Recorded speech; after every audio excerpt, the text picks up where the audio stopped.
Okay, well, welcome back again. We are heading into the last half of our talks today at the Cornell Museum. I really appreciate our partners providing space for us to do these talks. The last half of the day is going to focus on energy and climate action planning. And really, those are going to be the main topics that we're focusing on over the next 6 months, leading up to November, when our green building ordinance has an opportunity, according to the ordinance that was passed a couple of years ago, for us to reevaluate. So today we have Christian Chittister, who works in the sustainability office also in the city, and he's going to be talking about energy and how many miles per gallon does your home get. All right. Welcome, everybody. Thank you for showing up. Again, I'm Chris Chittister. I work in the Office of Sustainability and Resilience at the City of Delray Beach. All right. Who knows how many miles per gallon their house gets? It doesn't. It's a house. However, there is a system established for analyzing a house and determining, using a single number, tells you a lot about the efficiency of it. It's called a HERS rating. That is what we are going to talk about. So we're going to talk about a little bit what is the HERS index, what is involved in a HERS rating, how does it work, and why should you care? Seems to be a common theme today. All right, first of all, what is the HERS index? Home Energy Rating System, that is what HERS stands for, HERS, is an industry standard by which a home's energy efficiency is measured. It is also the nationally recognized system for inspecting and calculating a home's energy performance. So what does that really mean? What you need to take away from here is that this is a nationally recognized industry standard. There's been over 4 million homes nationally rated with this system, and there's a considerable number of new homes that get this rating every single year. It is structured in a way that there is some checks and balances and some accountability. At the top, you've got ResNet, the Residential Energy Services Network, and they are kind of the governing body. They're the ones that publish the rules and all the manuals for how these ratings take place. They approve providers. Providers are the companies. The providers are responsible for handling disputes, making sure that the rules are followed, and making sure that there is quality assurance done on their own team members. There are 4 different individual certifications. These are held by people. The first one here you look at is the Certified QAD. QAD stands for Quality Assurance Designee, and they have responsibilities to make sure that all these other people under them are doing the job correctly. And so once a year, the QAD has to do a 1 in 10 review of an actual on-site inspection, and then 1 in 10 is a document review, and 1 out of every 100 is an actual on-site inspection.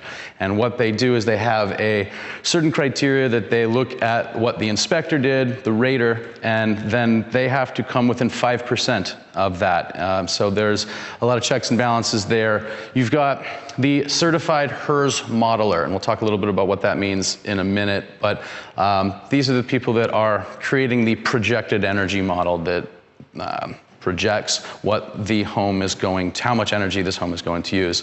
And then you have the Certified Rating Field Inspector. Once you've established your goals and how you're going to build it, when it's built, the inspector goes out and verifies it was done correctly. And then the last one, the Certified HERS Rater, is actually a combination of both the modeler and the inspector.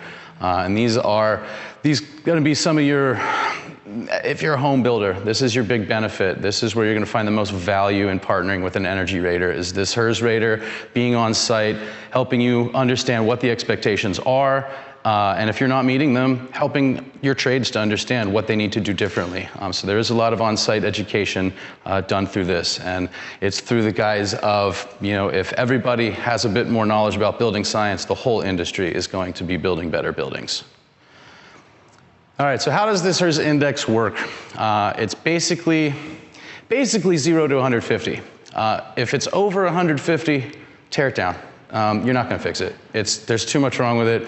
You're really probably better off reusing those materials instead of fixing that building. You can actually get less than zero. Zero is a zero energy building. If you are actually producing more energy than your building uses, you can have a negative HERS score. Those are two very extremes of this program. Most of us are going to be mostly in the middle somewhere. Existing homes. Homes built before the 2006 Energy Code really are part of this group. And you're going to have an average score of about 130, which means it uses 30% more energy than the baseline, which is your reference home at 100, which is the 2006 prescriptive path of the Energy Code. If you were to meet this exactly for the shape of your building, you get 100. And every 1 point below that means you use 1% less than the baseline home. Right now, about 65, 68 is kind of the national average. You look up what Florida's regional average is, and it looks really great. But there's only about 20% of the homes in the state being rated, and they're the 20% best performing. So it looks like we're doing really well, but that's really, our average regionally is probably closer to like a 78, which is kind of far behind the rest of the country, if I'm being honest. All right, what does this number really tell you about your home? One, yes, efficiency. But in order to build an efficient home, you have to build better. You need to understand better building science. You have to implement strategies for building performance. And when you do that, you end up with so many more benefits just than the efficiency of your home. It's a more comfortable home. You're air sealing the outside of it. You're controlling the air that comes into it, not only the quantity, but the quality of it. If you don't do that, your insulation isn't really protecting your home thermally. It's being used as an air filter. Healthy. It's a healthier home for the exact same reason. If air can just move through your walls, your insulation is being used as an air filter. All those pollutants are being deposited in your walls, and they're never coming out. Resiliency. This is a big topic lately. Particularly in South Florida with hurricanes, where the grid could go down, and it could be down for weeks. When you don't have power, to cool that air in your home with the AC, it puts a lot more stresses on the recovery, on the emergency services, first responders, the city, the utilities to provide the power to those first responders. So having energy efficiency be a main strategy for resilience allows us to do so much more when people can shelter in place and the passive survivability of their home is increased. All right, where do buildings use energy? I don't think this is really any surprise. Cooling systems in Florida is going to be far and away. Lighting, I think, is a little bit of an old slide. I think lighting is probably a little bit less than 12 now due to the widespread use of LEDs, which also reduces the amount of heat load on the inside of the building, which helps out for the cooling.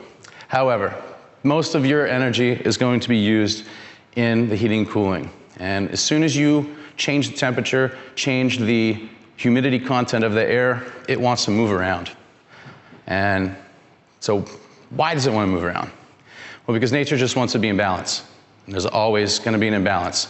It mostly moves around because of thermodynamics. Hot moves to cold, wet moves to dry, high pressure moves to low pressure. That's just the natural state of things. And so because of that, you've got this house, this building that you are trying to create your own little environment in, and every single force is noticing that that's not the normal state of it, and it wants to equalize it. And so it just wants to move around, and every one of these is a stressor on that, the ability of energy to move. So how does it get where it wants to go? Through all the little tiny holes in your house. Like any fluid, air will find a way. It will take the path of least resistance. And in here, now we don't have the basements, but you still have a connection to concrete where your framing is. Usually not a very good connection. Windows and doors and walls. Now these are things that, windows and doors, you see the foam gets in around, and it might be great, but if it's a slider, over time, that spine breaks down, the seal breaks down, and that window becomes a penetration, for air. So as it moves around, and this is where the building code comes in. There are lots of things in the building code, even Florida's, that say you need to air seal all of this. The problem is that Florida amended the code that says when you measure this, the number is allowed to be much higher. And so you can actually achieve that without doing any of these mandatory things that are in the code. So they're not enforced. They're not really, I mean, to me, this is not really the building department's job. This is what third-party certified energy raters are for, is to help enforce this part of the code. Building departments, like any other city department, have to fight for their budget, and it's not easy to get more money. It's not easy to bring more people on, when most of them are actually trying to slim down and use technology to reduce their budget. So it's a concern, but third-party certifications get around this. All right, so I just said, it's important the building code says you have to seal these things. How do you test it? How do you know they're sealed? I already know what you just said. So all kinds of equipment here. So this one on the right is called a blower door. And the concept of this is that you close up the outside envelope of the building, you open up all the interior doors, and then you use this to depressurize the house to negative 50 pascals. Pascals is it's a pressure rating. It's a amount of pressure. So you depressurize the house, you get this nifty little device here that basically measures the amount of air leaving the home and then the back pressure on it. And it uses that to basically estimate the total amount of CFM leaking through the entire envelope of your building at negative 50 pascals. And it gives you an idea of how leaky the whole house is. And so what this breaks down to in the code is called air changes per hour. And it's based on the volume and occupancy of the home, you can determine what this number is. And so the code says it's got to be this many ACH 50. You can test it and break it down any size home into that number. And so that's how you basically use that as a compliance factor. Other major way we lose energy in the home is duct leakage. So this top picture is showing a leaky system where all of these red arrows here are cooled air or heated air, in our case mostly cooled, leaking out of the system before it gets to where it wants to go. So this causes issues of thermal comfort. The other thing is air out equals air in. And so if this air is going to leak out here, it's got to pull air in. And instead of pulling it from this return, the nice cool air, which would have a lower difference in temperature between what it's coming in and what you want it to be, now it's pulling air in from your attic that's 175 degrees. So you have to use a lot more energy to cool it. Your system has to run a lot longer. So now the longevity of that system, you have to replace that system well before its useful life is up because you worked it too hard. Air sealing all of those duct connections is a major, major improvement in the energy performance of your home. And it's really something that can be done best at new construction. But this is another thing that Florida amended the code, that you pretty much don't have to do this. The bottom shows that you seal it up, you're going to get a better performance out of your system. How do you test that those are sealed up? Another big fan. So you close up all of the ducts, you pressurize it here, and that same nifty machine, you tell it you're using a different piece of equipment, and it tells you how many CFM are leaking out of the duct system. Again, this is a building code issue. They set the high level, and you have to be under that. But in Florida, there are ways around it, and most builders find the way around it. All right, so I just told you, you gotta air seal this house to make energy improvements. Has anybody ever heard the statistic that indoor air is 4 times more polluted than outdoor air? It's wrong. It's actually about 5 times more polluted now because of the energy code. Because the energy code says you got to seal this home up, well now it's not breathing as well. And so the air can be stale. The air can, I don't want to say become toxic, but it's not going to be the best air for the breathing zone. And so we need to ventilate. Yes, I just said you need to poke holes in the envelope you just sealed up. But the difference in volume is tremendous. And when you ventilate, this is another thing that Florida changed their energy code. We should be building tight and ventilating right. And the way we've modified the code here is say, you don't have to build tight, but if you do, you have to build really tight before we're going to require ventilation. And they really should be married. But the reason for that is that there's different types of ventilation, and in Florida, there's really only one strategy that works. And there's a disconnect between that knowledge of building science and not only our building departments, but our installers. There's not a lot of trust that they're gonna get it right. And if you get air sealing and ventilation wrong, you're actually gonna create a much larger problem when it comes to mold and water in your house and in your walls. So ventilation is very, very important. Not only does it keep the air healthy for you to breathe, it also makes sure that your house isn't stacking water up behind the walls. And we all know what mold can do to your house, let alone the health effects of mold. So ventilation is a very important piece of this puzzle. All right, why should you care? Well, money seems to be something that a lot of people care about. If you are just paying to cool this air and it just leaks out of your house like a sieve, well, you've wasted all that money. Health.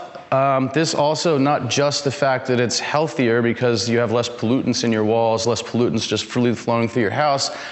Some of those health concerns can cause unnecessary bills, healthcare bills. So back to the money. And healthcare bills can cost more money than they should probably. Comfort. This is how many times you've been in a house, and usually it's in a colder climate when the breeze comes through the window and you're sitting at the head of the table and you get a chill down your spine because the house just leaks. Durability.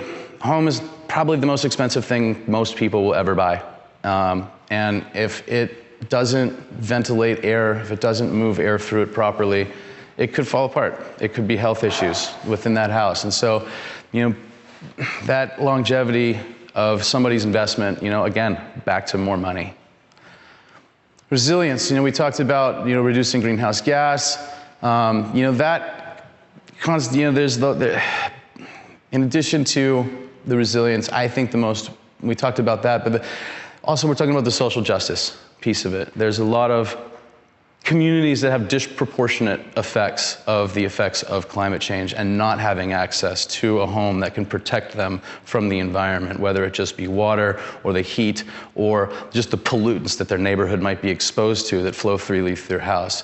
And so this is a big piece that a lot of the new legislation, a lot of the new grants that are available are specifically designed to address this piece. And the idea is that most of these concepts are overarching, and that not only does it help your pocketbook, not only does it help your health, it helps people that don't have access to that kind of health, it helps to reduce the need for it. All right, let's just wrap up. The things you gotta remember. A HERS is like miles per gallon for your house. Just remember that unlike miles per gallon for your house, the lower the HERS score, the better. Certified third parties. We talked about how a lot of these things aren't very well enforced by the building department, but that's not their main concern. They're concerned with life safety and building structure, so it doesn't fall on top of people. And that's really what they should be. There are lots of people who are educated in this and have these third-party certifications. It helps to really guarantee the quality. Seal tight, ventilate right, Florida. I cannot stress that enough. We will never fix our building stock if we do not get this concept right. You must air seal in order to make your building more efficient. But if you do it the wrong way, you're going to create more problems than you're solving. All right. Any questions?